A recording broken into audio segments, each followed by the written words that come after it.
యుద్ధం మొదలైపోయింది. 60 రోజుల విరామానికి సంబంధించి స్విట్జర్లాండ్లో ఒక భారీ స్థాయిలో అత్యున్నత స్థాయిలో ఒప్పందం జరిగింది. 60 రోజుల్లో నెక్స్ట్ ఏం చేయాలనే రోడ్ మ్యాప్, అమెరికా పెట్టిన ఆంక్షలు, ఇరాన్ దానికి ఏం చెప్తుంది, ఇవన్నీ. బట్ 60 రోజులైతే సీజ్ ఫైర్ మెయింటైన్ చేయాలి. అయితే ఆ ఒప్పందం జరుగుతూ ఉన్న టైంలోనే అటు ఇటుగా చిన్న చిన్న దాడులు జరిగాయి. మరీ పెద్ద పెద్ద క్షిపణుల దాడులు కాదు. కానీ ఇరాన్ ఇప్పుడు దాన్ని బ్రేక్ చేస్తూ 3 వాణిజ్య నౌకలు ట్యాంకర్ల మీద స్ట్రైట్స్ ఆఫ్ హర్మూజ్లో దాడి చేసింది. అంటే నౌకలు బయలుదేరాయి, ఎక్కడ ఇబ్బంది లేదు, టోల్ ఫీజులు లేవు, ఏదో రిజిస్టర్ చేసుకుంటున్నారు, తర్వాత ఏదో ఫీజు చెల్లించాలి, ఇవన్నీ నడుస్తున్న టైంలో మళ్ళీ ఎందుకు దాడులు చేసింది అంటే ఇరాన్ ఈ కాన్ఫ్లిక్ట్ కంటిన్యూస్గా ఉండాలని కోరుకుంటోందా? అమెరికా అధ్యక్షుడికి ఈసారి టిక్కరేగింది. ఆయన నాటోకి సంబంధించి అక్కడ సమావేశాలకు వచ్చారు. వచ్చినప్పుడు చెప్పారు సీజ్ ఫైర్ అయిపోయింది, సీజ్ ఫైర్ తూవచ్చు, ఇక మాటలు లేవు, దాడులే. అయితే ఇంతకుముందు కూడా ఇలాంటి దాడులకు సంబంధించి ప్రకటనలు చేశారు.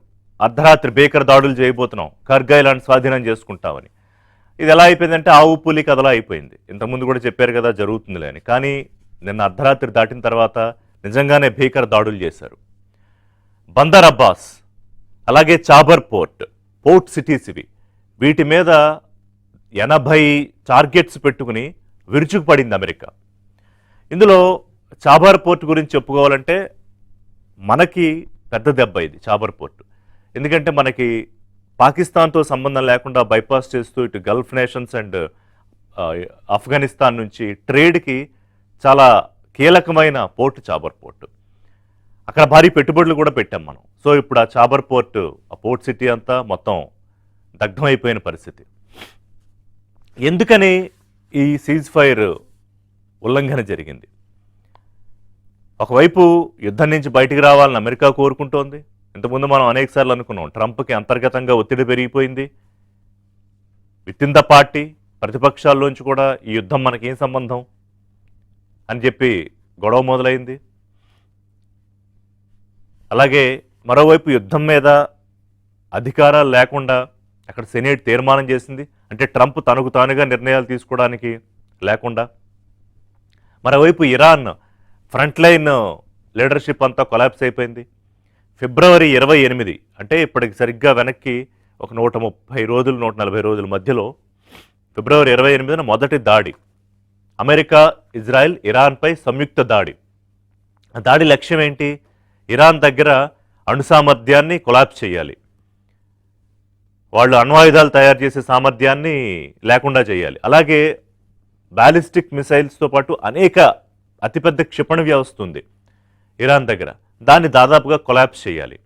అలాగే ఇంకా మాట్లాడాలంటే ఇజ్రాయెల్ ప్రధాని నెతన్యాహు ఏమనుకున్నాడంటే నేను చెప్పినట్టు ఇరాన్ వినాలి. అఫ్కోర్స్ అమెరికా ఇజ్రాయెల్ కలిసే చేస్తే కాబట్టి అమెరికా ఆధిపత్యంలో ఇరాన్ ఉండాలి, అక్కడ ప్రభుత్వ మార్పిడి తేవాలి అనేది. సరే, ఫస్ట్ డేనే ఖమేనీని చంపేశారు. ఇవాళ ఆయన ఫైనల్ రియాక్ట్స్ ఇవాళే జరగబోతున్నాయి, జూలై 9న. సో సరిగ్గా ఈ నేపథ్యంలో మళ్ళీ ఫిబ్రవరి 28 నాటి పరిస్థితి మొదటికి ఎందుకు వచ్చింది? అలాగే సీజ్ ఫైర్ ఒప్పందాలకు సంబంధించి ఒక 2-3 సార్లు ప్రయత్నాలు. సో ఫస్ట్ ఎందుకు యుద్ధం మొదలైందనే ఉద్దేశం చెప్పాను. తర్వాత సైనిక చర్యకు సిద్ధమయ్యారు, ఫిబ్రవరి 28న దాడులు చేశారు. అణు కార్యక్రమం దెబ్బతీయడము, మిసైల్ సిస్టము, సైనిక బలాన్ని దాన్ని బలహీనం చేయడం, ఇదంతా. ఇరాన్ రిటాలియేట్ చేస్తుంది స్థాయిలో ఊహించలేకపోయారు. ఇరాన్ ఏ స్థాయిలో రిటాలియేట్ చేయగలిగిందంటే వాళ్ళ దగ్గర ఇంకా బంకర్లలో ఇంకా ఎన్ని బ్యాలిస్టిక్ మిసైల్స్ ఉన్నాయి, ఆ స్థావరాలు ఎక్కడున్నాయి కూడా అమెరికా, ఇజ్రాయెల్ కలిపినా కూడా కనిపెట్టలేకపోయాయి. ఇక్కడ నోట్ చేసుకోవాల్సిన పాయింట్ ఏంటంటే ప్రపంచంలోనే అమెరికా అండ్ ఇజ్రాయెల్ అత్యున్నత ఇంటెలిజెన్స్ వ్యవస్థ కలిగిన దేశాలు. సిఐఏ అమెరికా ఇంటెలిజెన్స్ వ్యవస్థ, మొసాద్ ఇజ్రాయెల్ ఇంటెలిజెన్స్ వ్యవస్థ. సో వాటికి కూడా దొరకకుండా ఇరాన్ తన మిసైల్ వ్యవస్థను పెట్టుకోగలిగింది. సో ఇక ఈ యుద్ధంతో ప్రపంచ దేశాల్లో అనేక దేశాలకు ఇంపాక్ట్ అయింది, మన మీద ఇంపాక్ట్ అయింది. గ్యాస్ కానీ లేకపోతే ఆయిల్ కానీ, ముఖ్యంగా స్ట్రైట్ ఆఫ్ హార్మూజ్ దగ్గర ఏంటంటే దాదాపు ప్రపంచం కావాల్సిన 60-65% అంతా అక్కడి నుంచే సప్లై జరుగుతూ ఉంటుంది. సో మొదలైన యుద్ధం ఒక కారణంతో ఇవాళ స్ట్రైట్స్ ఆఫ్ హార్మూజే మీద ఆధిపత్యం ఎవరికి కావాలి అనే పాయింట్ దగ్గర మళ్ళీ యుద్ధం మొదలైనట్టు కనిపిస్తోంది. సో ఈ కాన్ఫ్లిక్ట్ కంటిన్యూస్గా కోరుకుంటోంది ఎవరు? ఇప్పుడు నిన్న మొదలైన తర్వాత 10 లక్షల కోట్ల రూపాయల స్టాక్ మార్కెట్స్లో సొమ్ము ఆవిరైపోయింది. అలాగే gold and silver rates drop, మళ్ళీ చమురు ధరలు పెరిగిపోతున్నాయి. ఇరాన్ మీద మళ్ళీ ఆంక్షలు పెట్టేసింది అమెరికా, కొంత సడలించింది, మళ్ళీ ఆంక్షలు పెట్టేసింది. అటువైపు నుంచి రష్యా నుంచి మనం పూర్తిగా తీసుకోవడానికి లేదు, రష్యా ఇప్పుడు మన మీద కొంత ఆధారపడుతున్న పరిస్థితి. అటువైపు రష్యా ఉక్రెయిన్ వార్ కొనసాగుతూనే ఉంది, ఇటువైపు మళ్ళీ పాకిస్తాన్ బలూచిస్తాన్ ఆర్మీ మధ్య కాన్ఫ్లిక్ట్. సో కంప్లీట్గా ఒక జియో పొలిటికల్గా అంతా ఒక యుద్ధ వాతావరణం ఉండడానికి కారణం ఏంటి? మళ్ళీ యుద్ధం మొదలైతే పరిస్థితి ఏంటి? ఇది ఇంకా కొనసాగుతూనే ఉంటుందా ఫ్రోజన్ వార్ లాగా? అంటే అప్పుడప్పుడు దాడులు జరుగుతూ ఉంటాయి, ఎప్పుడో ఒకసారి బేకర్ దాడులు జరుగుతాయి. సో ఇక ట్రంప్ మాటలు లేవు, ఇక్కడ ఓన్లీ దాడులే అంటే మరి ఎవరు చెప్పాలి ట్రంప్కి? లేకపోతే ఇరాన్ని ఎవరు చెప్పి ఒప్పించాలి? మన ఖతార్లో జరిగిన ఒప్పందానికి అసలు విలువే ఉంది? ఎవరైతే మధ్యత్వం వహిస్తున్నారో ఖతారు పాకిస్తాన్, ఆ ఖతార్ నౌకల మీదే దాడులు జరిగాయి. అమెరికా దాడులు చేస్తే ఇరాన్ ఊరుకోవట్లేదు. గల్ఫ్ నేషన్స్లో ఉన్న అమెరికా స్థావరాల మీద, వాళ్ళ ప్రాక్సీ నేషన్స్ గల్ఫ్ నేషన్స్ మీద దాడులు చేస్తుంది. సో ఇప్పటి వరకు ఇటు రెండు నష్టపోయాయి, ఇరాన్ నష్టపోయింది, అమెరికా నష్టపోయింది, ఇజ్రాయెల్ నష్టపోయినా ఇజ్రాయెల్ ఈ వార్ కంటిన్యూ అవ్వాలని కోరుకుంటోంది. నెతన్యాహుకున్న కారణాలు వేరే. సో ఇప్పుడు ఈ వార్ కొనసాగితే జరిగే ప్రమాదాలు ఏంటి? అసలు సీజ్ ఫైర్ ఎందుకు వైలేట్ అయింది? వైలేట్ చేయడానికి కారణం ఇరానా, అమెరికానా? స్ట్రెయిట్ ఆఫ్ హార్మూజ్ మీద ఆధిపత్యం కోసం ఇంత పోరాటం దేనికి? ఇప్పుడు భారత్ ఏంటంటే రెండు పక్షాలు సంయమనం పాటించండి అని చెప్తున్నాం. ఖతార్తో మనం మాట్లాడాము, సౌదీ మనతో మాట్లాడుతోంది, ఇరాన్ మనని గౌరవిస్తున్నాం అని చెప్తుంది, మన నౌకల్ని వెనక్కి పంపేశారు. అంతా సవ్యంగానే ఉందని ట్రేడ్ మొదలుపెట్టాం, నౌకలు వెళుతున్నాయి, మన వెనక్కి నౌకల్ని తిప్పి పంపేశారు.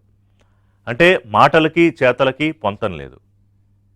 సో బ్రేక్ తీసుకుందాం, బ్రేక్ తర్వాత మళ్ళీ యుద్ధం మొదలైంది. అందుకే బాబోయ్ మళ్ళీ యుద్ధమా అని అనుకుంటున్నాం. ఎందుకంటే అక్కడెవరో అమెరికా ఇరాన్ మీద దాడి చేసింది, ఇరాన్ తిరిగి కొట్టింది, గల్ఫ్ నేషన్స్, మనకే సంబంధం అనుకోవడానికి లేదు.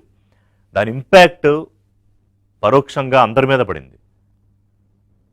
ఎప్పుడైతే అక్కడ స్ట్రెయిట్స్ ఆఫ్ హార్మూజ్ అరెస్ట్ అవుతుందో ఫ్యూయల్ సప్లై తగ్గిపోతుంది. మన దగ్గర ఉన్న ఫ్యూయల్ నిల్వలు కొన్ని రోజులకే సరిపోతాయి. చూసాం కదా పెట్రోల్ బంకుల దగ్గర క్యూ లైన్లు, గ్యాస్ బుకింగ్లు, గ్యాస్ ఉండదేమో అని భయం, ధరలు పెరిగిపోవడం, స్టాక్ మార్కెట్స్ పడిపోవడం. నిన్న మళ్ళీ రూపాయి వాల్యూ 96 దగ్గరికి వచ్చి చేరిపోయింది. సో ఇది ఒక చైన్ ఇంపాక్ట్ ఉంటుంది, చిల్లింగ్ ఎఫెక్ట్. సో అది ఎంతవరకు ఉంటుంది, డీటెయిల్స్ అన్ని మాట్లాడదాం. పశ్చిమాసియా మళ్ళీ దద్దరిల్లిపోతోంది. అమెరికా ఇరాన్ మధ్య పరస్పర దాడులు జరుగుతున్నాయి, ఈసారి భారీగా జరుగుతున్నాయి. ఎందుకంటే పోర్ట్ సిటీలే లేపేసే స్థాయిలో అమెరికా దాడులు చేస్తోంది. అలాగే మళ్ళీ ఇరాన్ చమురు లైసెన్స్ని రద్దు చేసింది. ఇవాళ ఖమేనీ అంత్యక్రియలు, అంటే ఫిబ్రవరి 28న ఆయన చనిపోయాడు. 86 ఏళ్ల Iran supreme ఆయతుల్లా Ali Khamenei.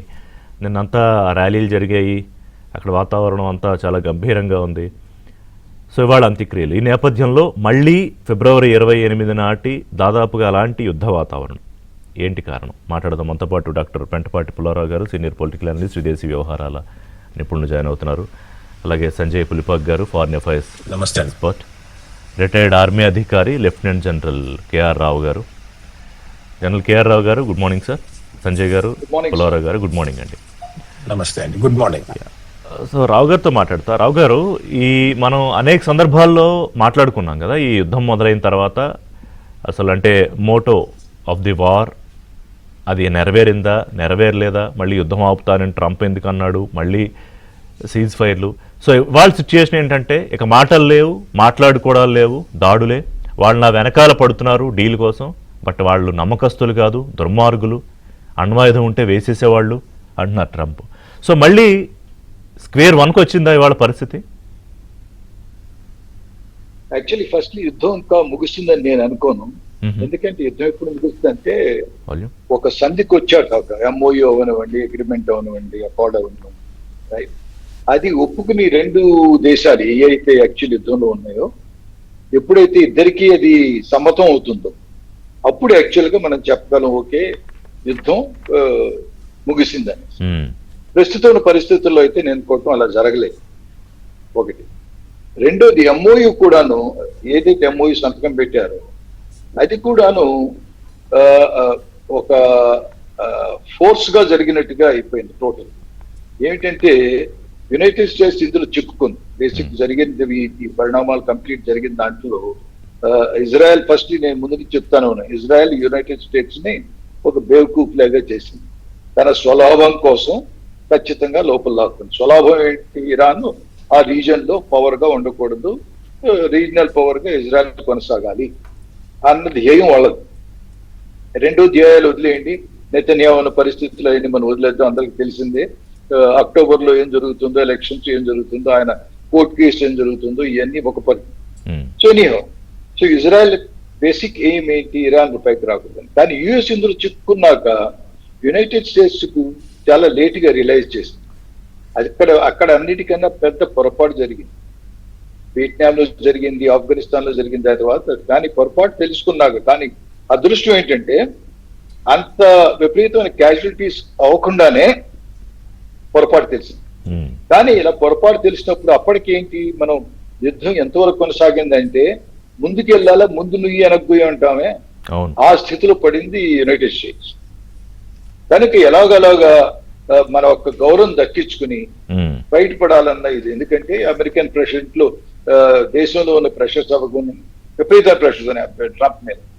Expenditure ఉంది, అక్కడ ఇన్ఫ్లేషన్ పెరిగిపోయింది, ధరలు పెరిగిపోయిన రైట్, పెట్రోల్ ధరలు పెరిగిపోయినాయి. ఇవన్నీ కారణాల వల్ల ఇంటర్నల్ ప్రెషర్స్ ఎక్కువ ఉన్నాయి.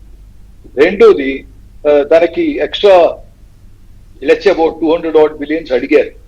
అడిగితే అంత రిలీజ్ కూడా అవ్వలేదు గవర్నమెంట్, సెనెట్ క్లియర్ చేయలేదు. సో ఇవన్నీ చూసుకున్న తర్వాత ఏంటంటే అది కాకేమో బూత్స్ ఆన్ గ్రౌండ్ అంటాం. బూత్స్ ఆన్ గ్రౌండ్ పెట్టడానికి దానికి కూడా అంత ధైర్యం లేదు. సో ఇలాంటి పరిస్థితుల్లో ఏదో విధంగా బయటపడాలని దీంట్లో స్టార్ట్ అయ్యాయి. ఇది ఎప్పుడైతే ఇది మంచి ఇరాన్ అమెరికా యొక్క వీక్ పాయింట్ చూసి ఆల్ రైట్ మనం దీన్ని ఇంకా ఆడించవచ్చు అన్న ఒక అవగాహన ఆల్రెడీ ఇరాన్ లో ఏర్పడింది. అంటే ఇరాన్ని బలహీనపరుద్దామని మొదలుపెట్టిన ఎపిసోడ్ లో ఇరానే అమెరికాని ఆడించవచ్చు అనే స్థాయికి కరెక్ట్, అబ్సల్యూట్లీ, నాకు సందేహం లేదు. ఎందుకంటే ఇప్పుడు ఇరాన్ ఏముంది, కానీ ఏంటంటే కొన్ని మనం ఆలోచించాల్సింది. ఇరాన్ అలా అనుకుని హౌ లాంగ్ ఇంకా ఎంతవరకు పుష్ చేయగలం? ఎందుకంటే యుఎస్ అయినా సరే రైట్, ఇప్పుడు ఇరాన్ ప్రయత్నిస్తుంది ఏంటి? బేసిక్లీ వాళ్ళకి ఏమంటున్నారు, 3 సంతకం పెట్టినా సరే వెరీ క్లియర్ గా ఏమంటున్నారు ఇప్పుడు స్టార్ట్ అవుతానికి కారణం ఏంటి అసలు?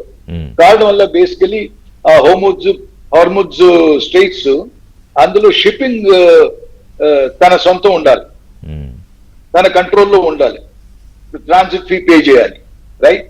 ఫస్ట్ యాక్చువల్లీ ఎస్కలేషన్ ఇప్పుడు ఏదో విధంగా కుంటుకుంటూ సాగుతున్న ఎంఓయు ఎందుకు ఇలా దెబ్బతింది? బేసికలీ ఇరాన్ ఏం చేసింది, ఆ 3 షిప్స్ మీద ఫైర్ చేసింది. ఎప్పుడైతే 3 షిప్స్ మీద ఫైర్ చేసిందో సో టెక్నికల్లీ ఈ ఎంఓయు బ్రీచ్ చేసింది ఇరానే. ఎస్, ఎందుకంటే అది కాకుండా చూసుకుంటే ఇద్దరు ఫైర్ చేస్తున్నారు. ఎంఓయు సంతకం పెట్టారు, అంతా చేస్తున్నారు, ఒకరి మీద ఒకళ్ళు ఊరికే పిస్టల్ పేల్చుకోవటం అని చిన్న ఘర్షణలు జరుగుతూనే ఉన్నాయి, చిన్న ఎంగేజ్మెంట్ జరుగుతున్నాయి. అటు యుఎస్ చేస్తుంది, ఇరాన్ చేస్తుంది, అందులో సందేహం లేదు. కానీ అంత ఎస్కలేట్ అవ్వలేదు. నేను అనుకోవటం ఇప్పుడు ట్రిగర్ పాయింట్ ఏంటంటే బేసికలీ ఇరాన్ ఎప్పుడైతే ఆల్ రైట్ హార్మోన్స్ మాత్రం మనం వదలకూడదు, అలాగే 2-3 క్లియర్గా ఉన్నాయి, దాని మీద మనం కంప్లీట్ కంట్రోల్ ఉంచుకోవాలి, దాని మీద ట్రాన్సిట్ తీసుకోవాలి. రెండోది ఏంటి, న్యూక్లియర్ కూడా కొంచెం సందిగ్ధావస్థలో పడింది. ఎందుకంటే ముందే ఉన్నారు న్యూక్లియర్ ఇంకా మేము దాన్ని కంప్లీట్ ప్రోగ్రామ్ ని ప్రోగ్రెస్ చేయమన్నారు రైట్. కానీ ఎప్పుడైతే ఇంటర్నేషనల్ అటామిక్ ఎనర్జీ కమిషన్ వాళ్ళు వచ్చి ఆల్ రైట్ మేము విజిట్ చేయాలి మీ సైట్స్ అనుకున్నారు, అది సారీ అనేసి రిఫ్యూజ్ చేశారు రైట్. సో ఇరాన్ ఇప్పుడు ప్రయత్నించింది ఏంటంటే ప్రస్తుతానికి కొంతవరకు మనది పై చేయి ఉంది, మనం ఆడించగలం. అదిగాక లీడర్షిప్ కంట్రోల్ కూడా కొంతవరకు ఐఆర్జీసీ చేతుల్లోనే ఎక్కువ ఉంది. ఐఆర్జీసీ పుల్లారావు గారు, ఇప్పుడు వారు చెప్పారు కదా, ఇప్పుడు ఇరాన్ అంటే టెక్నికల్గా చూసుకుంటే ఇరాన్ ఆ 3 ట్యాంకర్ల మీద దాడి చేయడంతో దీన్ని వైలేట్ చేసింది అన్నట్టుగా అర్థమవుతుంది. తర్వాత అమెరికా దాడులు, బేకర్ దాడులు. ఇప్పుడు ట్రంప్ ఏ స్థాయిలో వచ్చారంటే అసలు మాటలు లేవు ఇంక వాళ్ళతోటి, వాళ్ళు దుర్మార్గులు అని అనేది మాట్లాడుతున్నారు ఆయన నిన్న నాటో ముగించుకుని వస్తూ. అంటే ఇప్పుడు దేని ఉద్దేశంతో యుద్ధం మొదలైంది? ఇప్పుడు ఆ స్ట్రైట్స్ ఆఫ్ హర్మూజ్ మీద ఆధిపత్యం నీదా నాదా అనే దగ్గర మళ్ళీ డే 1కి వచ్చిందా పరిస్థితి? ఒకటి మనం ఇరాన్ని విన్నాను చెప్పింది జనరల్ గారు, ఇరాన్ అంత యునైటెడ్గా ఉన్నది, వాళ్ళందరూ ఒక మాట మీద ఉన్నారు అని మనం అనుకోకూడదు. వాళ్ళ సైన్యం ఇరాన్ ఇస్లామిక్ రెవల్యూషనరీ గార్డ్ అనేవాళ్ళు 2 లక్షల మంది ఉన్నారు. ఒక దేశం 9 కోట్లు. అయితే భారతదేశంలో మనకున్న 10 లక్షల దాదాపు సైన్యాన్ని ఒక 70 లక్షలు లేకపోతే 1 కోటి మంది ఉన్నట్టు లెక్క సైన్యం. అది అర్థం చేసుకోండి. 1 కోటి మంది ఉంటే మన సైన్యం మన దేశంలో ఎంత కంట్రోల్లో ఉంటాం. అలాగే వాళ్ళలో కూడా ఫ్యాక్షన్స్ ఉన్నాయి. ఇలాగ రాను అక్కడ కూడా జగడ ఇంటర్నల్గా అవుతుంది. ఎందుకంటే పై నాయకులు అందరినీ ఫిబ్రవరి 28ని తప్పిస్తారు కాబట్టి ఇరాన్ సైన్యంలో కూడా డివిజన్స్ ఉన్నాయి. ఇది కూడా వాళ్ళ స్ట్రగల్. అప్పర్ హ్యాండ్ ఎవరు పై చేయొస్తారో వాళ్ళే పరిపాలిస్తారు ఇరాన్. ఆ అయతుల్లా కాదు, ఆ ఫారెన్ మినిస్టర్ కాదు, స్పీకర్ కాదు, వాళ్ళు డమీస్. సో అది జరుగుతూ ఉన్నది. రెండోది, ఇంత ఈజీగా ఒప్పందం ఎందుకు వస్తుంది? ఇంత అది ట్రంప్కి కూడా తెలుసు. ట్రంప్కి తెలుసు, అది ఆ ఎస్టాబ్లిష్మెంట్ అమెరికాకి తెలుసు. మనకు కొన్ని రోజులు గడిపేయాలి, ఒక 2 నెలలు 4 నెలలు ఇలా గడిపేస్తే ప్రపంచంలో ఆయిల్ పరిస్థితి తేలిపోతుంది, హ్యాపీగా ఉంటుంది. దాని తర్వాత మళ్ళీ చూసుకున్నాం ఎలక్షన్స్ అవ్వాక.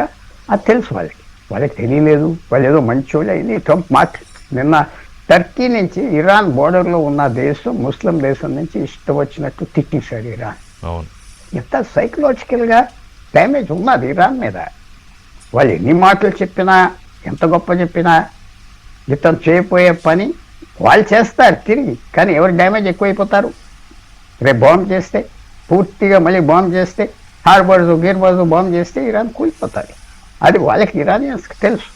ఇరానియన్ ఏంటంటే కొంతవరకు ఇలా చేసి డామినేట్ చేద్దామని ఉన్నాయి, వాళ్ళ అభిప్రాయాలు ఉన్నాయి వాళ్ళ మధ్యలో.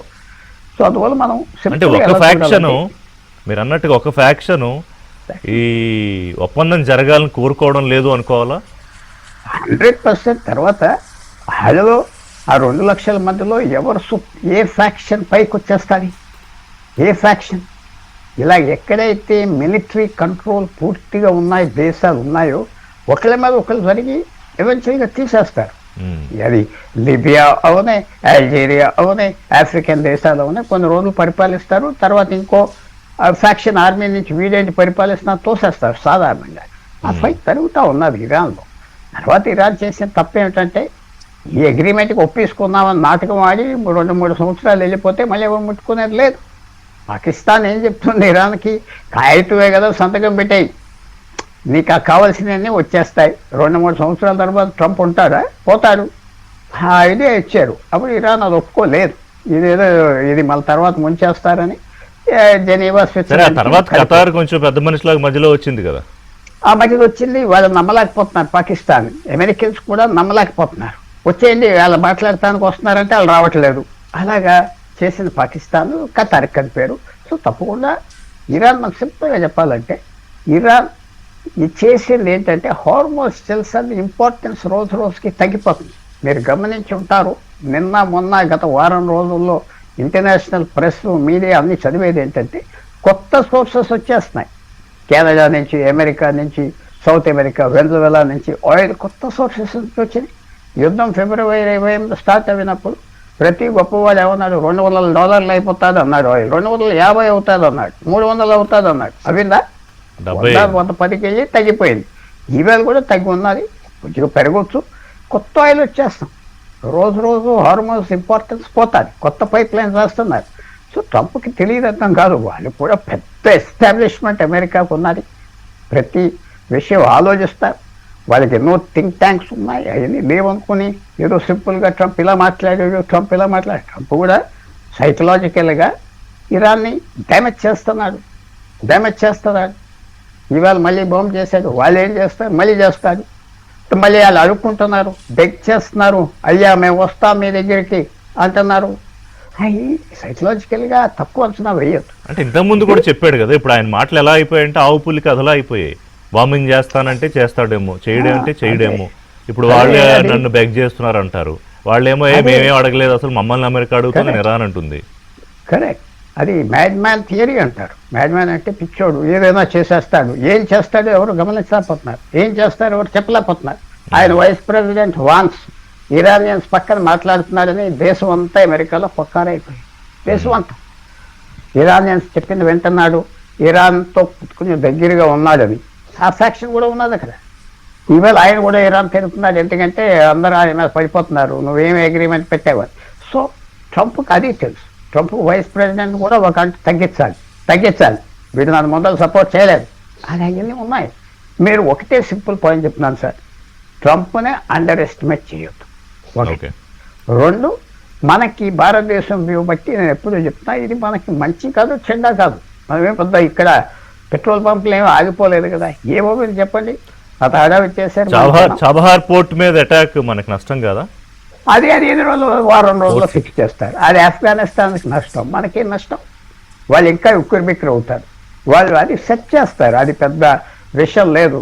అది 1 నెలలో సెట్ అవుతుంది, 15 రోజుల్లో సెట్ అవుతుంది, అది నార్మల్. లాంగ్ టర్మ్లో చూసుకోవాల్సింది ఏంటంటే, ఇరాన్ కనుక ఇప్పుడు తగ్గించకపోతే, ఉదాహరణ చెప్తున్నా, ఇరాన్ చాలా స్నేహితంగా ఉన్నారు, చక్కగా మనతో మాట్లాడుతున్నారు, అన్నీ ఉన్నాయి. పర్షియన్ మన లాంగ్వేజ్ భాష ఒక 100 సంవత్సరాల క్రితం దేశం అంతా హైదరాబాద్లో సహా పర్షియనే భాష, అఫీషియల్ భాష. ఉత్తరం రాస్తే పర్షియన్లో రావాలి. అది అన్నీ ఉండగా వాళ్ళు మళ్ళీ ఇప్పుడు వాళ్ళ దగ్గర యుద్ధం అయిపోయి వాళ్ళు పై చేయి వచ్చి, చూడండి మీరు ఇలా చేయాలి పాకిస్తాన్తో, లేకపోతే మేము ఊరుకో అంటే ఏం చేస్తారు? యుద్ధానికి వెళ్తారా ఇరాన్తో? అలా అన్న మాటలు అన్నారు కదా వాడు. చచ్చిపోయిన అయ్యతుల్లా ఏమేమన్నాడు? ఇష్టం వచ్చినట్టు మాట్లాడాడు, ఇష్టం వచ్చినట్టుగా సపోర్ట్ చేస్తున్నారు. సో మెయిన్ పాయింట్ ఏంటంటే, అమెరికా డ్యామేజ్ చేసేది ఇరాన్. డ్యామేజ్ అవ్వలేదంటూ కరెక్ట్ కాదు. బాగా మేమేదో గెలిచామని బయట కాదు. 47 సంవత్సరాలు ఎవ్వరూ ఇరాన్ని బాంబ్ చేసే శక్తి రాలేదు ఏ అమెరికన్ ప్రెసిడెంట్. ఎంతమందిని చంపినా వాళ్ళు సోల్జర్స్ డైనమైట్తో వేల మందిని చంపేశారు అమెరికన్ సోల్జర్స్ మిడిల్ ఈస్ట్లో. రోనాల్డ్ రీగన్ లాంటి ప్రెసిడెంట్ కూడా నోరు మూసుకున్నాడు. ఇతను మీ లెక్క ఏంటని బాంబ్ చేసి అవమానం చేసి చేస్తున్నాడు. ఫస్ట్ టైం 47 సంవత్సరాల్లో ఇతను ధైర్యం తెచ్చుకుని చేసాడు. ఆ ఊళ్ళంతా నీ నెత్తి మీద ఊర్లో బాంబులు పడతా ఉంటే యుద్ధం ఏంటో అర్థమవుతాయి. యుద్ధం ఎక్కడో పాకిస్తాన్ బార్డర్లో జరుగుతుంది కాబట్టి మనం అందరూ హ్యాపీగా కూర్చున్నాం, హైదరాబాద్లో లేకపోతే అమరావతి, చెన్నైలో. ఇక్కడే ఓ బాంబు పడితే అప్పుడు అలా ఇరానియన్స్ మీద 2 నెలలు పడినాయి, బాగా పడినాయి. వాళ్ళకి అర్థమైంది అక్కడ. సో మనం సింపుల్గా చూడవలసిన, అమెరికా ఏదో ఓడిపోయింది. ఎలా ఓడిపోయింది? బట్ అమెరికాలో టాప్ న్యూస్ ఆర్గనైజేషన్స్ ఇవన్నీ అదే రాసాయి కదా. ఇప్పుడు కిసింజర్ ఫార్ములా ప్రకారం చూసినా కూడా ట్రంప్ ఇరాన్ ఓడిపోలేదు. వీళ్ళు ఏమన్నారు? ట్రంప్, జో బైడెన్ నా మీద 20 కేసులు పెట్టాడు, బెయిల్ కూడా తెచ్చుకొని బయటకు వచ్చాను అన్నాడు ట్రంప్ మీద. ఈ న్యూస్ ఆర్గనైజేషన్ అందరూ నేను ఓడిపోతాను అన్నాడు. గెలిచాను కదా నేను అన్నాడు, 3 ఎలక్షన్లు గెలిచాను అన్నాడు. 2020లో కూడా నా ఎలక్షన్ దొబ్బేశారు అన్నాడు. నాకేం చెప్తున్నారు అన్నాడు, నాకు అన్నీ తెలుసు అన్నాడు. నేను ఎప్పుడు అంటే అతను గొప్పవాడు అంటలేదు, ఉపయోగపడుతున్నాడు. ఇరాన్ని, ఈ దేశాలని లాంగ్ టర్మ్లో మనకి థ్రెట్, భారతదేశానికి threat. Pakistan, Saudi Arabia agreement ఏంటి? ఎవరి మీద అగ్రిమెంట్? అంతే కదా, ఈ న్యూక్లియర్ బాంబులు ఎవరి మీద? మన మీద. ఖతార్ చేసే పని ఏంటి? పెద్ద మనిషి తరం ఉంటే నువ్వు పెద్ద మనిషి కాదని ఇరాన్ చూపెట్టింది. సౌదీ అరేబియాకి నువ్వు లెక్కలేవు, డబ్బు దాడి చేసింది. నేనే ఆయన మీద నిన్నే చేసేస్తామంటే పారిపోయాడు. అక్కడ ఉన్నాడని మీరు, రియాద్లో వాళ్ళ కింగ్ ఉన్నాడని మీరు ఎలాగనుకుంటున్నారు? అందరూ పారిపోయాడు. బాగా ఇది దాడుల తర్వాత ఇరాన్ బతిమాలుకుంటోంది, డీల్కి మాట్లాడుకుందామని అడుగుతోంది. కానీ వాళ్ళని నేను నమ్మను, దుర్మార్గులు, పైగా దీనివల్ల ఏం ఉపయోగం లేదు ఒప్పందం వల్ల అనే చర్చల వల్ల అని అంటున్నారు.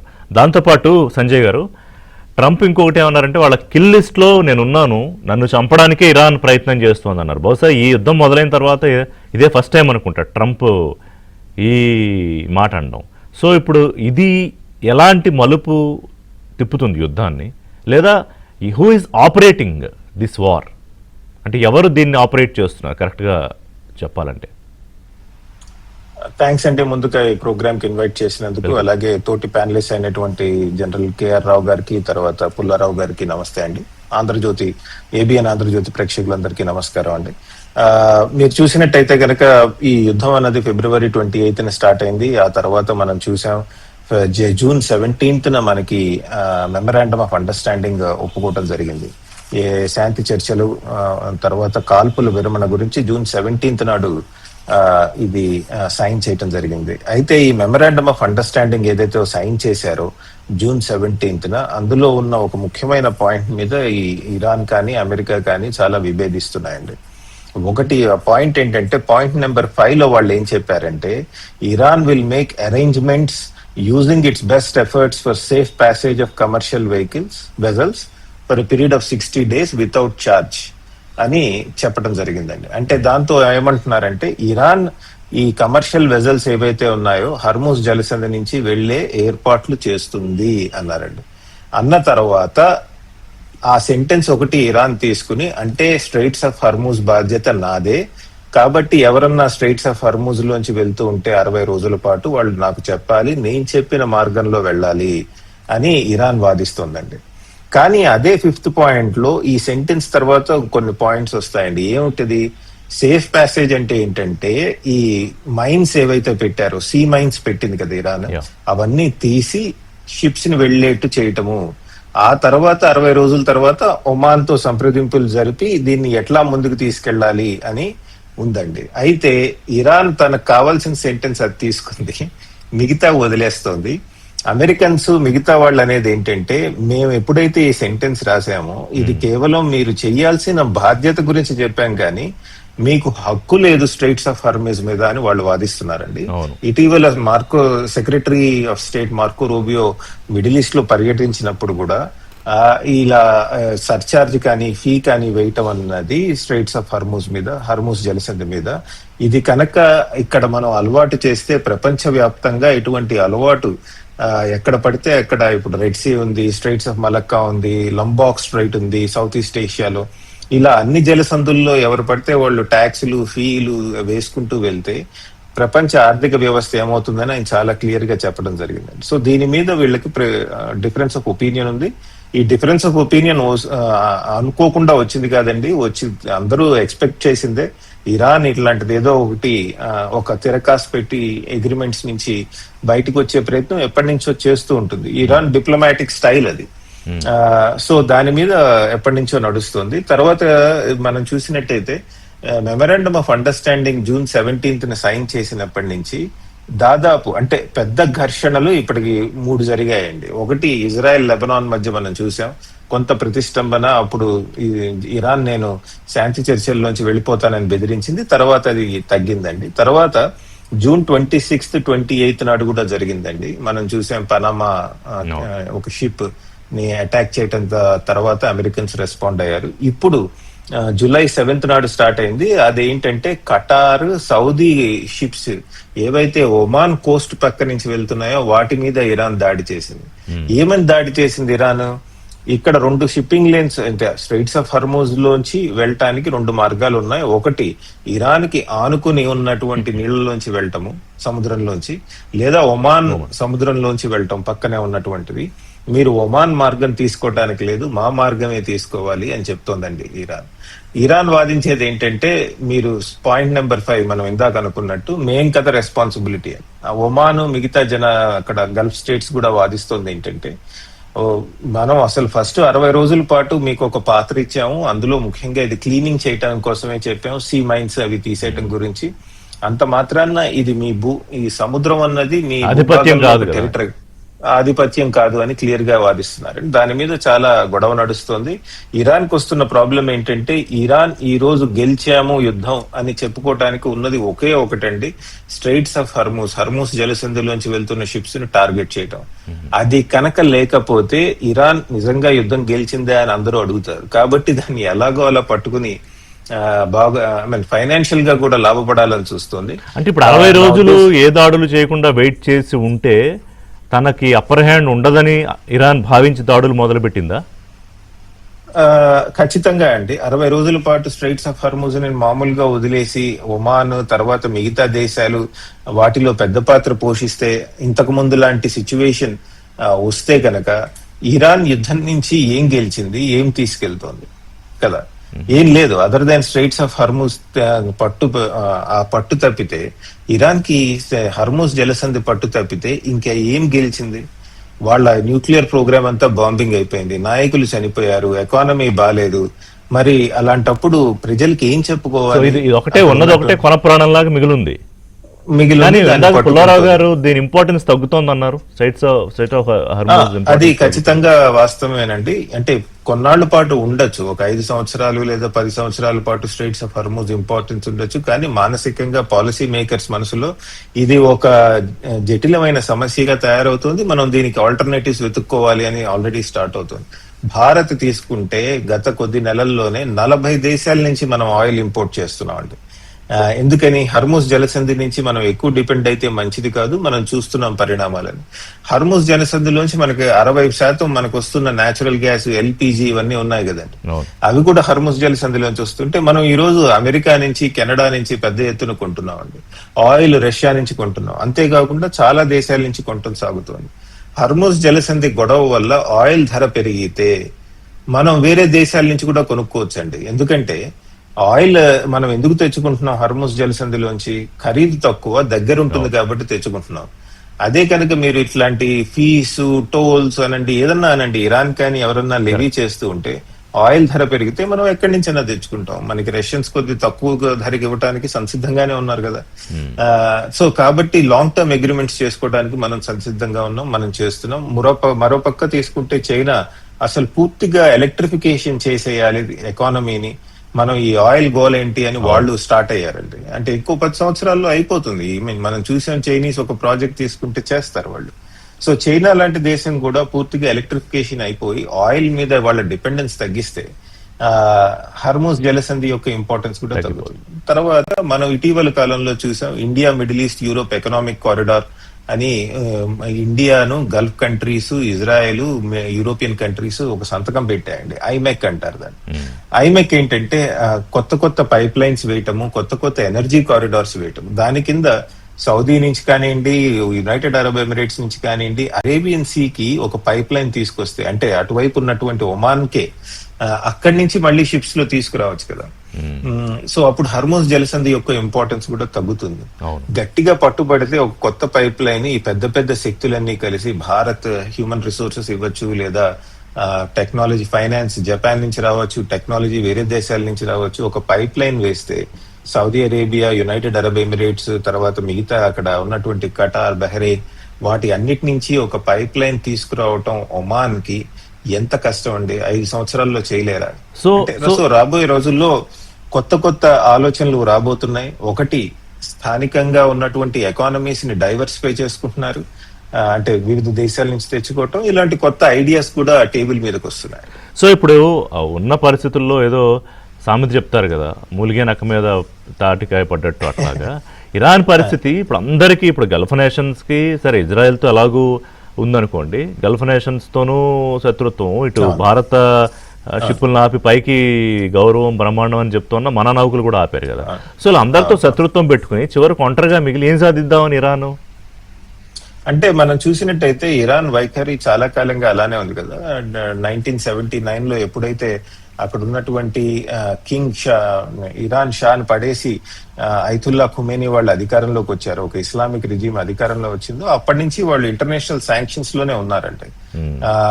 శాంక్షన్స్ లోనే పరిపాలించారు, శాంక్షన్స్ తోనే. ఎందుకంటే ఉన్న ఆయిల్ రిసోర్సెస్ ని వాడుకుని ఎలాగో అలా ముందుకు వెళ్ళాలి అని వాళ్ళు ఆలోచించడం జరిగింది. కాకపోతే ఒకటి గమనించాల్సింది ఏంటంటే, ఇరాన్ లో కూడా కొద్దిగా అది కూడా ఒక సభ్యత, ఒక సివిలైజేషన్, దానికి కొంత బలం ఉంది. మనం చూసాం, మంచి సైంటిస్ట్, ఎడ్యుకేషన్ చదువుకున్న వాళ్ళు, తర్వాత వివిధ రంగాల్లో మంచి నైపుణ్యత చూపించినటువంటి పాపులేషన్, తర్వాత మిడిల్ ఈస్ట్ లో అందరికంటే ఎక్కువ పాపులేషన్ ఉన్నటువంటి దేశం, 90 మిలియన్ పీపుల్ ఉన్నారు.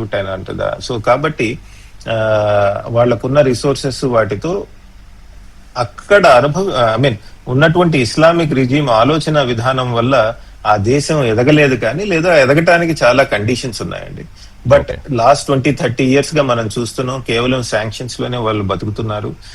ఆ శాంక్షన్స్ రిజీమ్స్ లో మనం ఇంకా కంటిన్యూ అవ్వచ్చని వాళ్ళు ఆలోచిస్తున్నారు. కాబట్టి వేరే దేశాలని రీచ్ అవుట్ అయ్యి మనం అంతా కలిసి ఎట్లా ముందుకెళ్ళాలి అన్న ఆలోచన విధానం మనకి ఇరాన్ లో కిల్ లిస్ట్ లో నేను నెంబర్ 1 లో ఉన్నానని తీసుకొచ్చారు కదా, ఎందుకని? అది ఊరికే అని లేదండి. ట్రంప్ ఇది మొట్టమొదటిసారి కాదండి, ఇంతకు ముందు కూడా అన్నారు. అంటే ఈ యుద్ధం మొదలైనప్పుడు అన్నారు.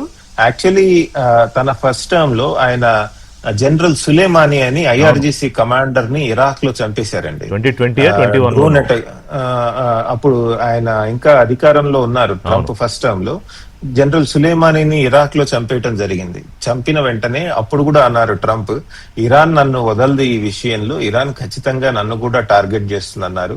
తర్వాత మనం ఈ ఎలక్షన్స్ ప్రక్రియలో మళ్ళీ ట్రంప్ రెండోసారి అధికారంలో వచ్చేప్పుడు ఆయన మీద 2-3 అటెంప్ట్స్ జరిగాయి కదా, అందులో ఒకటి ఇరానియన్స్ చేస్తున్నారని అప్పుడు అన్నారండి. తర్వాత యుద్ధం జరిగిన తర్వాత ఇప్పుడు మళ్ళీ మీరు అన్నట్టు కరెక్ట్ గానే మొట్టమొదటిసారి నన్ను చంపేస్తుంది ఇరాన్ అని చెప్పడం జరిగింది. ఇరానియన్స్ కూడా అంటే అమెరికాలో ఉన్న వ్యతిరేకతను తగ్గించుకోవడానికి, ఇరాన్ మీద దాడులను సమర్థించుకోవడానికి వాడిన అస్త్రం ఇది అయి ఉండొచ్చు. నిజంగానే ఆయన నమ్ముతూ ఉండొచ్చు దట్ వీళ్ళు నన్ను ఎలాగా, బికాజ్ ఆయన పెద్ద ఎత్తున ఇరాన్ నాయకత్వాన్ని చంపేస్తే ప్రతిస్పందన వస్తుంది కదా, గ్యారంటీగా వాళ్ళు కూడా రివెంజ్ తీసుకోవాలని చూస్తారు కదా, అలాగని ఆయన జెన్యున్ గా నమ్మచ్చు. తర్వాత రాజకీయంగా కూడా ఉపయోగపడుతుంది. ఎందుకంటే అమెరికా మిడ్ టర్మ్ ఎలక్షన్స్ లోకి వెళ్తోంది కాబట్టి నవంబర్ లో కొంత సానుభూతి తీసుకురావడానికి కూడా డొనాల్డ్ ట్రంప్ ప్రయత్నించి ఉండొచ్చండి. దీనికి అర్థం వచ్చేట్టు నిన్న మొన్న ఇరానియన్స్ కూడా ఒక సెంటెన్స్ వాడారు వాళ్ళ ప్రెస్ రిలీజుల్లో, వాటిల్లో ట్రిగర్ మీద మా చెయ్యి ఉంది, గన్ ట్రిగర్ మీద, మేము కావాలంటే అమెరికాని కూడా ఇబ్బంది పెట్టగలం అన్నట్టు మాట్లాడటం జరిగింది. సో అది కూడా ఇదిగో నన్నే టార్గెట్ చేయబోతున్నారు అని చెప్పి డొనాల్డ్ ట్రంప్ వాడుకుంటున్నారు, లేదా నిజంగానే నమ్మచ్చు. ఏదైతే దానికి ఒక రాజకీయ కాన్సిక్వెన్స్ ఉంటుంది అమెరికన్ పాలిటిక్స్ లో, ఎలక్షన్స్ లో. జనరల్ రావు గారు, మళ్ళీ డ్రోన్స్, మిసైల్స్ దాడులు మొదలయ్యాయి. సో హార్మోజ్ లో ఎవరి జోక్యాన్ని సహించమని ఇరాను, మళ్ళీ భారీ దాడులు చేస్తామని ట్రంప్, దాని పరిణామాలు ఇప్పుడు మనం చూస్తున్నాం. సో ఇప్పుడు యుద్ధం మరింత అగ్రవేట్ అయ్యే, భీకరమయ్యే అవకాశం ఉందా ప్రస్తుత పరిస్థితి చూస్తూ ఉంటే? అయితే కనుక ఏంటి ఛాలెంజెస్? యాక్చువల్లీ ఫస్ట్ మనం క్లియర్ గా అండర్స్టాండ్ చేసుకోవాల్సిందంటే, ఇరాన్ ఒక దెబ్బతిన్న పులి. ఇరాన్ గాజా కాదు, ఇరాన్ లెబనాన్ కాదు.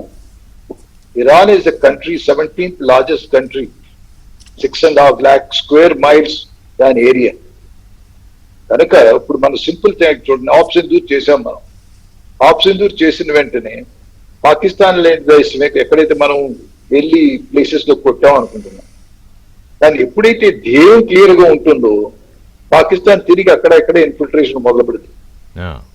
సిమిలర్లీ రెండోది ఏంటి, ఇప్పుడు అయోధ్యలో కొమెనీ చనిపోయినప్పుడు ఆ గ్యాదరింగ్ లో సెంటిమెంట్ ఎంత పెరిగిపోయింటుందంటే, దేశం ఎప్పుడైతే క్లిష్ట పరిస్థితుల్లో ఉందో అదిగాక అదొక సిచ్యుయేషన్.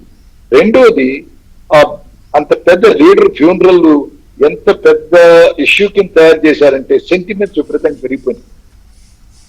ఎంటైర్ ఇంతకు ముందు కొంచెం అగేనిస్ట్ ఉన్నోళ్ళు కూడాను ఆల్ రైట్ మన లీడర్ ని చంపాడు, తిరిగి మళ్ళీ ఐక్యమత్యం ఇల్లు స్టార్ట్ అవుతుంది. ద మోటివేషనల్ ఫ్యాక్టర్ ఈజ్ అయోధ్యలో కొమెనీస్ ఫ్యూనరల్, రైట్. రెండోది ఏంటి, మనం ఇప్పుడు అంత ఈజీగా ఇరాన్ ని చావు దెబ్బ కొట్టి కదార్ పోర్ట్స్ లో కొట్టేసి, అటామిక్ ఏరియాస్ కొట్టేసి, దాంతో ఇరాన్ నాశనం చేసి ఇరాన్ లొంగ తీసుకుంటాం అనుకునేది మాత్రం impossible. It is not easy. కాకపోతే ఒక వీక్నెస్ ఉంది, ఒక వీక్నెస్ ఉంది ఇరాన్కి. ఏంటది? కర్గ్ ఐలాండ్. నేనే ఒక యుద్ధం గురించి యుద్ధం ఎలా చేయాలని లాంగ్ టర్మ్ విజన్ గా నేను ఆలోచిస్తే, నేను ఎలా ఆలోచిస్తాను అమెరికా సైడ్ నుంచి, ఆల్ రైట్, ప్రపంచం అంతా ప్రస్తుతం ఏంటంటే ఏదో విధంగా ఈ ఆయిల్ క్రైసిస్ దాడుతున్నాయి, మిగిలిన ఆపర్చునిటీస్ పెరుగుతున్నాయి, ఆల్టర్నేట్ రూట్స్ పైప్ లైన్స్ చేస్తున్నాం. కనుక ఒక విధంగా ఏంటి, కొంత టైం గెయిన్ చేయొచ్చు. ఇలాగా టైం గెయిన్ చేసిన తర్వాత అప్పుడు ఏం చేయొచ్చు? వీక్ పాయింట్ ఆఫ్ ఇరాన్ ఏంటి? కర్గ్ ఐలాండ్. కర్గ్ ఐలాండ్ కనుక ఒకవేళ మనం టైం సేవ్ చేసుకుని టైం గెయిన్ చేసుకుని ఒక let's maybe 6 months long term plan ఒకవేళ ఇరాన్ని దెబ్బతీయాలనుకుంటే యుద్ధం సైడ్ నుంచి నేను ఆలోచిస్తే ఒక 6 months ఇలా టైం గెయిన్ చేసుకుని ఆల్టర్నేట్ అందరికీ డిప్లొమాటిక్ గాను అందరితో అయ్యా బాగున్నాం మనం, మీరు బాగున్నారా, కులాసా అని మాట్లాడుకుంటా టైం గెయిన్ చేయడం, అందులో ఎకనామిక్ సిచ్యుయేషన్ స్టెబిలైజ్ అవటం, దాని తర్వాత వెళ్ళి కర్గ్ ఐలాండ్ కొడితే అప్పుడు ఇరాన్కి దాని ఎందుకంటే ఎకనామిక్ హబ్ ఉంది, కంప్లీట్ గుండెకాయ అంటున్నాం. ప్రస్తుత పరిస్థితుల్లో కర్గ్ ఐలాండ్ ఎందుకు కొట్టలేదు? కొడితే ఏంటంటే ప్రపంచం మీద దాని ఆయిల్ క్రైసిస్ ఒక ఎఫెక్ట్ ప్రపంచం మీద పడుతుంది అనేసి. ఫస్ట్ అఫ్ కోర్స్ కర్గ్ ఐలాండ్ వెళ్ళి క్యాప్చర్ చేయలేరు, అంత ఈజీ కాదు. I still say that it's not easy to capture. కానీ దాన్ని నాశనం చేయాలనుకుంటే మాత్రం చేయగలరు. By bombing, by air strikes, by missiles, right, naval bombardment, right. కనుక నేను అనుకోవడం ఏంటంటే ప్రస్తుత పరిస్థితుల్లో అందుకని ఇరాన్ కూడా అది తెలుసు. But Iran also is sensible, ఎంతవరకు స్ట్రెచ్ చేయాలి, ఎక్కడ ఆపాలని. కానీ ప్రస్తుత పరిస్థితుల్లో ఖచ్చితంగా ఇరాన్ ఐఆర్జీసీ అనుకోనివ్వండి, మొజ్దాబ్ కమనీ అనుకోనివ్వండి, రైట్, వీళ్ళందరూ కలిసి నేను అనుకోవటం ప్లాన్ చేస్తుంది ఏంటి, ప్రస్తుతం బ్యాక్ ఫుట్ మీద ఉంది అమెరికా. ఎంతవరకు మనం లాగగలిగితే అంతవరకు లాగాలి. ఎందుకంటే ఫైనల్ అల్టిమేట్ ఇరాన్ మీరు అన్నట్టుగా మన సంజయ్ గారు అన్నట్టుగా it's very old culture, Persian culture. మనం బ్యాక్ వెళ్తే మన కల్చర్ అంత పాత కల్చర్, రైట్. కనుక వాళ్ళు మట్టుకు వాళ్ళు ultimate like Israel ultimate, Iran ultimate ఏంటి, ఇజ్రాయెల్కి ఇక్కడ ఫస్ట్లీ ఏకచక్రాధిపత్యం ఇవ్వకూడదు. రెండోది చుట్టుపక్కల గల్ఫ్ కంట్రీస్ మనం అంటే భయపడాలి, మనం ఆధిపత్యం ఉండాలి. So it is basically a power struggle I look at it between Israel and Iran. మిగిలిన కంట్రీస్ ఆర్ వెరీ చెస్ లో పౌల్ అంటామే, they are very small players. Main players are these two. US ఒక విధంగా drag అయింది ఈ war లో, right. So US వదిలేద్దాం, కానీ ప్రస్తుతం నేను అనుకుంటుంటే ఇరాన్ యుద్ధాన్ని కొంతవరకు కొనసాగిస్తుంది, అంత ఈజీగా వదలదు. తర్వాత మళ్ళీ బ్యాక్ డోర్ ఎంట్రీ కింద డిస్కషన్స్ మొదలవుతాయి, ఏదో తిరిగి మళ్ళీ ఎంఓయూ గురించి వస్తారు. సో ఇంకా కొంతకాలం ఇలా అప్ అండ్ డౌన్ సాగుతుంది. కానీ but I think better sense will prevail on నేను అనుకుంటాను. అగ్రివేట్ అయ్యే ఛాన్సెస్ తక్కువే ఉన్నాయా? ఫుల్ ఫ్లెడ్జ్ వార్ అయితే మాత్రం అవ్వదండి. That is my very clear cut this thing. But అయినా సరే it will be certainly after about 6 to 7 months, maybe 8 months ఒక టైం గెయిన్ అయ్యి ఎప్పుడైతే ఆల్టర్నేట్ ఆయిల్ దొరుకుతుందన్న ధైర్యం ఏర్పడదో ప్రపంచానికి, ట్రంప్ కి, అమెరికాకి, ఇజ్రాయెల్ కి, అప్పుడు యాక్చువల్లీ ఈ కమాండర్స్ ఇన్ చీఫ్ ఎవరైతే యుఎస్ జాయింట్స్ ఆఫ్ చీఫ్ వీళ్ళందరూ కూర్చొని లాంగ్ టర్మ్ గోల్ కింద పెట్టుకుంటే ఒక 6-8 months ఎప్పుడైతే ఎకనామిక్ ప్రెషర్స్ లేవు మన మీద అనుకుంటే ఖచ్చితంగా వెళ్ళి కర్గ్ ఐలాండ్ కొడతారు. అప్పుడు కూడాను పూర్తిగా వెళ్ళి సోల్జర్స్ ఆన్ గ్రౌండ్ మాత్రం చెయ్యరు, అది అవివేకం. కాకపోతే దేశాన్ని ఇంకా నాశనం చేయగల సత్తా ఉంది. రైట్. పుల్లారావు గారు, ఇప్పుడు ప్రస్తుతం మళ్ళీ గల్ఫ్ కంట్రీస్ అన్ని అండర్ హై అలర్ట్, మళ్ళీ భయపడుతూ దుబాయ్లో ఏ హోటల్ మీద వేస్తారు, లేకపోతే అబుదాబీలో ఎక్కడ పడుతుందో, ఇవన్నీ భయాల్లో మళ్ళీ వెళ్ళిపోయారు. సరే, ఇప్పుడు రావు గారు అనేది ఏంటంటే కొన్నాళ్ళు ఇది కొనసాగే అవకాశమే కనిపిస్తోందని. కానీ ఎండ్ ఆఫ్ ది డే యుద్ధం నుంచి ఏం సాధించాము అనేది ఒక క్వశ్చన్ అయితే వస్తుంది కదా, అమెరికా వేసుకున్నా, ఇరాన్ వేసుకున్నా.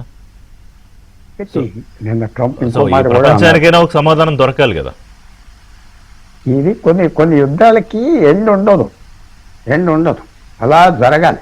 పాకిస్తాన్కి మనకి 80 సంవత్సరాల మధ్య జరుగుతుంది, చైనాకి మనకి 70 సంవత్సరాలు. ఫ్రోజన్ వార్స్ అంటారా వాటిని? అది నిన్న అన్నాడు ట్రంప్. వియత్నాం వార్ 19 సంవత్సరాలు జరిగింది, మీరు ఏడవలేదే అప్పుడు, అది ఆయన వ్యతిరేకంగా ఉన్నారు. 19 సంవత్సరాలు జరిగింది అన్నాడు. ఈ అఫ్ఘాన్ వార్ 15 సంవత్సరాలు జరిగింది, 15 వారాలు కూడా అవ్వలేదు అన్నాడు. రెండవది నన్ను పెద్ద స్టేట్మెంట్ ఏమి ఇచ్చాడంటే ఈ నాయకత్వం ఎక్కువ రోజులు ఉండదు ఇరాన్లో అన్నాడు. డైరెక్ట్ గా థ్రెట్ ఇచ్చాడు. ఎందుకు ఇప్పుడు అందరూ గ్యాదర్ అవుతున్నారు, లేపేయాలంటే అందరిని ఒకేసారి లేపేయచ్చు అన్నాడు. నేను చంపేస్తాను అన్నాడు, మిమ్మల్ని అందరిని చంపేస్తా అన్నాడు. సో అతను కూడా రికార్డ్ ఇందాక సంజయ్ గారు చెప్పినట్టుగా అందరికి జ్ఞాపకం చేస్తున్నా, January 2020లో వాళ్ళ ఆర్మీ చీఫ్ 15-20 సంవత్సరాలు బట్టి డామినేట్ చేసే సులైమానిని సింపుల్గా చంపేసి నేనే చంపాను వాడిని దుర్మార్గుడు అన్నాడు. ఇవన్నీ చేశాక ఆ రైతుల కమేని కూడా ఒక సంవత్సరం నుంచి బయటకు వస్తే ఆకాశం న్యాచురల్గా చూసేవాడు, అవునా రాకెట్స్ వస్తున్నాయేమో అని. ఆ బొమ్మలన్నీ ఉన్నాయి. అంత సింపుల్గా కూర్చొని మాటలు చెప్పడం కాదు. మనం రెండు విషయాలు వారు చెప్పినట్టుగా, జనరల్ గారు చెప్పినట్టుగా ఇలా జరుగుతూ ఉంటుంది. రెండోది డ్రమాటిక్గా ఏమన్నా అమెరికా ఇజ్రాయెల్ చేయిస్తారా? డ్రమాటిక్గా అది కూడా జరగవచ్చు. తిరుగుబాటు జరుగుతుందా ఇరానియన్ హామీలో? చెప్పలేమంటే అయిపోతుందని నేను అంటలేదు, చెప్పలేం.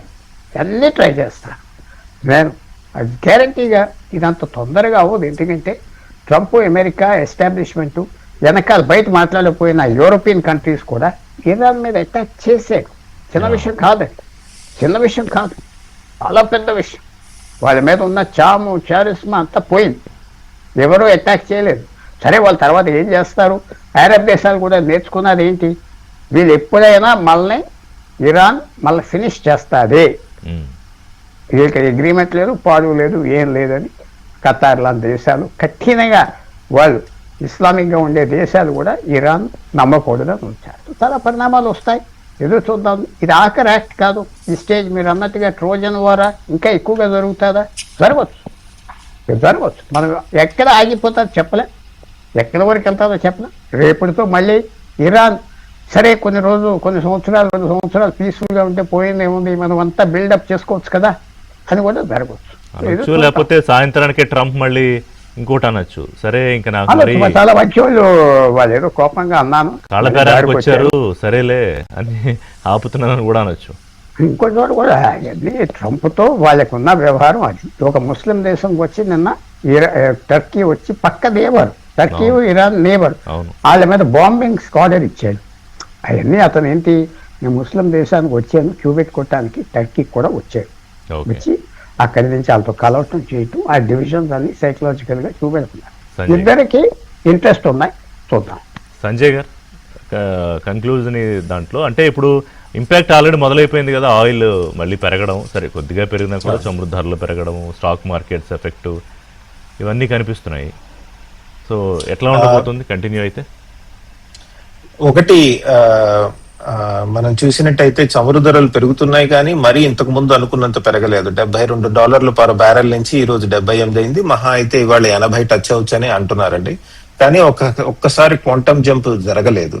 ఎందుకు జరగలేదంటే వివిధ దేశాల నుంచి వివిధ ఆయిల్ రిసోర్సెస్ తెచ్చుకుంటున్నాయి కదా దేశాలు, భారత్ లాంటివి, అవన్నీ మార్కెట్ లో ఉన్నాయి.